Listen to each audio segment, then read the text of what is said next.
Tá parecendo sua mão. Tá.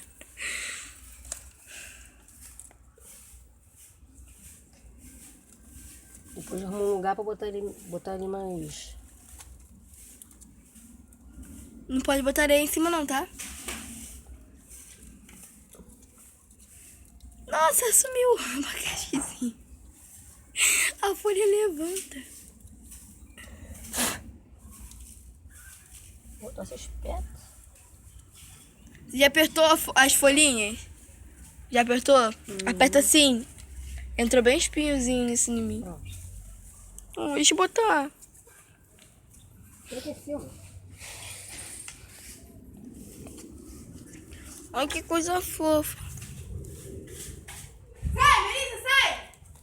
Pô! Ela tá ativa.